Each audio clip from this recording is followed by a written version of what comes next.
ನಮಸ್ಕಾರ ವೀಕ್ಷಕರೇ, Raghu Educare and public information YouTube ಚಾನಲ್ಗೆ ಸ್ವಾಗತ. ರಾಜ್ಯದ ರೈತ ಬಾಂಧವರಿಗೆ ಬಹುಮುಖ್ಯವಾದ ಮಾಹಿತಿಯೊಂದು ಈ ವಿಡಿಯೋದಲ್ಲಿ ಸಿಗಲಿದೆ. ಹೌದು, ರಾಜ್ಯದ ರೈತರು ತಮ್ಮ ಜಮೀನಿನ ಪಹಣಿಗೆ ಆಧಾರ್ ಲಿಂಕ್ ಮಾಡಿಸುವುದನ್ನು ರಾಜ್ಯ ಸರ್ಕಾರ ಕಡ್ಡಾಯ ಮಾಡಿದ್ದು, ರೈತರು ತಮ್ಮ ಆಧಾರ್ ಸಂಖ್ಯೆಯನ್ನ ತಮ್ಮ ಜಮೀನಿನ ಪಹಣಿಗೆ ಹೇಗೆ ಲಿಂಕ್ ಮಾಡುವುದು ಮತ್ತು ಈ ಲಿಂಕ್ ಮಾಡದೇ ಇದ್ದರೆ ಏನಾಗುತ್ತದೆ ಮತ್ತು ಈ ಲಿಂಕ್ ಮಾಡುವುದರ ಮೂಲಕ ಏನೆಲ್ಲ ಪ್ರಯೋಜನವನ್ನು ರೈತರು ಪಡೆಯಬಹುದು ಎಂಬುದರ ಬಗ್ಗೆ ವಿವರವಾದ ಮಾಹಿತಿಯನ್ನ ಈ ವಿಡಿಯೋದಲ್ಲಿ ತಿಳಿಯೋಣ. ಹಾಗಾಗಿ ನೀವು ರೈತರಾಗಿದ್ದರೆ, ರೈತರ ಮಕ್ಕಳಾಗಿದ್ದರೆ ಈಗಲೇ ಈ ವಿಡಿಯೋಗೆ ಲೈಕ್ ಮಾಡಿ, ಸ್ಕಿಪ್ ಮಾಡದೆ ವಿಡಿಯೋನ ಕೊನೆವರೆಗೂ ನೋಡಿ ಮಾಹಿತಿಯನ್ನ ತಿಳಿದುಕೊಳ್ಳಿ. ಅದಕ್ಕೂ ಮುಂಚೆ ನೀವು ಇನ್ನೂ ನಮ್ಮ ಚಾನಲ್ಗೆ ಸಬ್ಸ್ಕ್ರೈಬರ್ ಆಗಿರದಿದ್ದರೆ ಈಗಲೇ ಕೆಂಪು ಅಕ್ಷರದಲ್ಲಿರುವ ಸಬ್ಸ್ಕ್ರೈಬ್ ಪದದ ಮೇಲೆ ಕ್ಲಿಕ್ ಮಾಡಿ, ಪಕ್ಕದಲ್ಲಿ ಬರುವ ಬೆಲ್ ಬಟನ್ ಅನ್ನು ಒತ್ತಿ ಆಲ್ ಅಂತ ಸೆಲೆಕ್ಟ್ ಮಾಡಿಕೊಂಡು ನಮ್ಮ ಚಾನಲ್ ಅನ್ನು ಸಬ್ಸ್ಕ್ರೈಬ್ ಮಾಡಿಕೊಳ್ಳಿ. ಹೌದು ರೈತ ಬಾಂಧವರೇ, ಇಂದು ಆಧಾರ್ ಕಾರ್ಡ್ ಎಂಬುದು ಪ್ರತಿಯೊಬ್ಬರಿಗೂ ಬಹುಮುಖ್ಯವಾದ ದಾಖಲೆಯಾಗಿದೆ.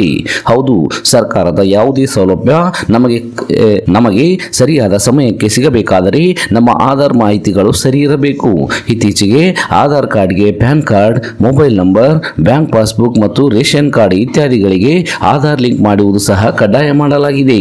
ಇದೀಗ ರೈತರ ಮುಖ್ಯ ದಾಖಲೆಯಾದ ಪಹಣಿಗೂ ಕೂಡ ಆಧಾರ್ ಲಿಂಕ್ ಕಡ್ಡಾಯ ಮಾಡಲಾಗಿದೆ. ಸೊ ನಿಮ್ಮ ಪಹಣಿಗೆ ಆಧಾರ್ ಲಿಂಕ್ ಮಾಡಿಸುವುದು ಕಡ್ಡಾಯ ಮಾಡಿರುವುದರಿಂದ ಜಾಗದ ಪಹಣಿಯನ್ನು ಆಧಾರ್ ಕಾರ್ಡ್ನೊಂದಿಗೆ ಲಿಂಕ್ ಮಾಡುವುದರಿಂದ ಸರ್ಕಾರದಿಂದ ಸಿಗುವ ಎಲ್ಲಾ ಯೋಜನೆಗಳ ಸೌಲಭ್ಯಗಳು ಕೂಡ ರೈತರಿಗೆ ಸರಿಯಾದ ಸಮಯಕ್ಕೆ ದೊರೆಯುತ್ತವೆ. ಅದೇ ರೀತಿ ಸುಳ್ಳು ಮಾಹಿತಿಯನ್ನು ನೀಡಿ ಸರ್ಕಾರದ ಸೌಲಭ್ಯವನ್ನು ಪಡೆದುಕೊಂಡರೂ ಕೂಡ ಮಾಹಿತಿ ಸಿಗಲಿದೆ. ಹಾಗಾಗಿ ನಿಮ್ಮ ಗ್ರಾಮದ ಗ್ರಾಮ ಲೆಕ್ಕಾಧಿಕಾರಿಗಳನ್ನು ಭೇಟಿ ಮಾಡುವ ಮೂಲಕ ಆಧಾರ್ ಕಾರ್ಡ್ ಮತ್ತು ಪಹಣಿ ನೀಡುವ ಮೂಲಕ ಆಧಾರ್ ಕಾರ್ಡ್ ಅನ್ನು ಲಿಂಕ್ ಮಾಡಿಸಲು ಕೂಡ ಅವಕಾಶವನ್ನ ರಾಜ್ಯ ಸರ್ಕಾರ ಕಲ್ಪಿಸಿದೆ. ಹೌದು, 1 ಎಕರೆ ಮತ್ತು 1 ಎಕರೆಗಿಂತ ಹೆಚ್ಚು ಜಮೀನು ಹೊಂದಿದ್ದರೆ ಎಲ್ಲಾ ರೈತರು ಕೂಡ ಜಮೀನಿನ ದಾಖಲೆಗಳಿಗೆ ಆಧಾರ್ ಲಿಂಕ್ ಮಾಡುವುದು ಕಡ್ಡಾಯವಾಗಿದೆ. ಜಮೀನು ಯಾರ ಹೆಸರಿನಲ್ಲಿದೆಯೋ ಅವರ ಆಧಾರ್ ಕಾರ್ಡ್ ಅನ್ನ ಲಿಂಕ್ ಮಾಡಿಸಬೇಕಾಗುತ್ತದೆ. ಇನ್ನು ನಿಗದಿತ ಅವಧಿಯೊಳಗೆ RTCಗೆ ಅಂದರೆ ಪಹಣಿ ದಾಖಲೆಗೆ ಆಧಾರ್ ಸಂಖ್ಯೆ ಜೋಡಿಸುವ ಕುರಿತಂತೆ ಸರ್ಕಾರ ಆದೇಶ ಕೂಡ ಹೊರಡಿಸಿದೆ.